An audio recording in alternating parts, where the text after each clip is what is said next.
ഇന്നലെ നമ്മുടെ അമ്പലത്തിൽ ഹിടുമൻ പൂജയായിരുന്നു കേട്ടോ. ചിലയിടത്തത് ഇടുമൻ പൂജ എന്നുള്ള രീതിയിലും ചിലയിടത്തത് കാപ്പുകെട്ടൽ എന്നുള്ള രീതിയിലൊക്കെ അറിയപ്പെടും. അതായത് മുരുകൻ്റെ അമ്പലത്തിൽ മകരമാസത്തിലെ തൈപ്പൂയത്തിന് പ്രധാന വഴിപാടാണ് കാവടിയാട്ടം. ആ കാവടിയാട്ടത്തിന് കുറച്ച് ദിവസം മുമ്പേ ഉണ്ടാകുന്ന ഒരു ചടങ്ങാണ് ഇടുമൻ പൂജ. ശബരിമലയിൽ അയ്യപ്പനെ കാണാൻ പോകണമെങ്കിൽ വാവരപള്ളിയിൽ പോയിട്ടല്ലേ എല്ലാവരും പോവുക. അതേപോലെ തന്നെ പളനിയിൽ പോകുമ്പം ഹിടുമൻ അമ്പലത്തിലും പോയിട്ടാണ് കേട്ടോ പോവുക. അപ്പോൾ ഹിടുമൻ ആരാണെന്ന് അറിയുമോ? നമ്മുടെ അഗസ്ത്യാർ മുനിക്ക് ശക്തിഗിരി ശിവഗിരി എന്ന് പറഞ്ഞ 2 മലകൾ തൻ്റെ വാസസ്ഥലത്തേക്ക് എത്തിക്കണം എന്നൊരാഗ്രഹം വന്നപ്പോൾ ഹിടുമനോടാണ് അതൊരാവശ്യമായിട്ട് പറഞ്ഞത്. ഹിടുമൻ ആരാണ്? ദേവാസുര യുദ്ധത്തിൽ മരിക്കാതെ പോയ, അതായത് കൊല്ലപ്പെടാതെ പോയ അസുരന്മാരിൽ ഒരാളാണ്. അപ്പം അത്രയും ശക്തിമാനാണ് കേട്ടോ. അപ്പോൾ പുള്ളിക്കാരൻ അത്രയും വിശ്വസ്തനുമാണ്. പുള്ളിക്കാരനോടൊരാവശ്യം പറഞ്ഞപ്പോഴത്തേന് പുള്ളിക്കാരൻ എന്ത് ചെയ്തു? നേരെ ആ മലകളുടെ അടുത്തേക്ക് പോയിട്ട് ആ മലകളെ ഒരു ദണ്ടിൽ ഘടിപ്പിച്ചിട്ട് അത് തോളത്തെടുത്തുകൊണ്ട് വന്നു. അപ്പോൾ വരുന്ന വഴിക്കാണ് ഈ ഒരു സംഭവം നടക്കുന്നത്. അതായത് നമ്മുടെ മഹാദേവരോടും പാർവതി ദേവിയോടും വഴക്കുണ്ടാക്കി പിരിഞ്ഞിട്ട് നമ്മുടെ മുരുകൻ വീട്ടിൽ നിന്ന് ഇറങ്ങി പോന്നിട്ട് ഈ സ്ഥലത്ത് എത്തിപ്പെടുന്നത്.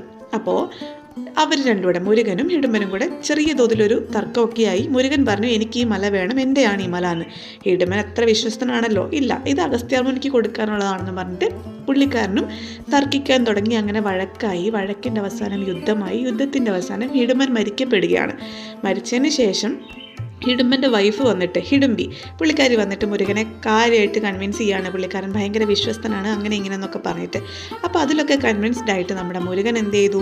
ഹിടുമ്പന് ജീവൻ തിരിച്ചു നൽകുകയും 2 വരം കൂടെ കൊടുത്തു. ഇനി നിന്നോട് ആരെങ്കിലും എന്തെങ്കിലും ആവശ്യം പറഞ്ഞിട്ടാണ് എൻ്റെ അടുത്ത് വരുന്നതെങ്കിൽ ഉറപ്പായിട്ടും ആ ആവശ്യം ഞാൻ സാധിച്ചു കൊടുക്കുമെന്നും, അതേപോലെ നീ ഇങ്ങനെ മലകൾ ചുവന്നുകൊണ്ട് വന്നില്ലേ, അതേപോലെ എനിക്ക് അഭിഷേകം ചെയ്യാനുള്ള സാധനങ്ങൾ കാവടിയിൽ നിറച്ച് വരുന്നവർക്ക് അവരുടെ എല്ലാ പ്രശ്നങ്ങളും തീർത്ത് എൻ്റെ എല്ലാ അനുഗ്രഹങ്ങളും ഉണ്ടായിരിക്കും എന്ന് പറഞ്ഞു. അപ്പോൾ ആ ഒരു ചടങ്ങിനെ അടിസ്ഥാനമാക്കി തൈപ്പൂയത്തിൻ്റെ കാവടിയാട്ടത്തിന് മുമ്പ് നമ്മൾ കാവടി പൂജിക്കുന്ന ഒരു ചടങ്ങാണ് ഇത്. അപ്പോൾ നമ്മുടെ അമ്പലം കാവടിക്ക് വേണ്ടി, അതായത് നമ്മൾ തൈപ്പൂയം തൊട്ട്, മകരമാസത്തിലെ തൈപ്പൂയം തൊട്ട് 10 ദിവസമാണ് നമ്മുടെ അമ്പലത്തിൽ ഉത്സവം. അപ്പോൾ ഈ ഉത്സവത്തിന് വേണ്ടി നമ്മുടെ അമ്പലം ഒരുങ്ങുന്നുണ്ട്. ഒപ്പം എൻ്റെ വീട് ഒരുങ്ങുന്നുണ്ട്.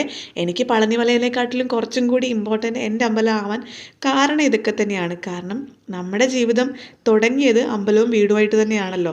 അപ്പോൾ എനിക്ക് അമ്പലം ഏതാ വീട് ഏതാന്ന് വലിയ വ്യത്യാസമൊന്നുമില്ല. അമ്പലത്തിൽ വരുന്നവർ വീട്ടിലും വരും, വീട്ടിൽ വരുന്നവർ അമ്പലത്തിൽ പോകും. അങ്ങനെ തന്നെ ഇത്ര അടുത്ത് അമ്പലം ഉള്ളപ്പോൾ നമ്മൾ അങ്ങനെയല്ലേ ജീവിച്ചു വരിക. അപ്പോൾ അമ്പലത്തിനോടൊപ്പം എൻ്റെ വീട് ഒരുങ്ങുന്നുണ്ട്. അതിൻ്റെ ഭാഗമായിട്ട് ചാച്ചി എനിക്ക് അയച്ചു തന്ന വീഡിയോസാണ് കേട്ടോ ഇതൊക്കെ. ഇത് രാവിലെ തന്നെ കണ്ടപ്പോൾ എനിക്ക് ഭയങ്കര ഒരു പോസിറ്റീവ് വൈബായിപ്പോയി. അതുകൊണ്ട് ഞാൻ വേഗം ഒരു വീഡിയോ എടുത്തിട്ടതാണ്. ഇന്നലെ വൈകിട്ടായിരുന്നു ഇടുമ്പം പൂജ. അപ്പോൾ ഇനി എന്തായാലും കാവടിയൊക്കെ വരുന്നുണ്ട് കേട്ടോ.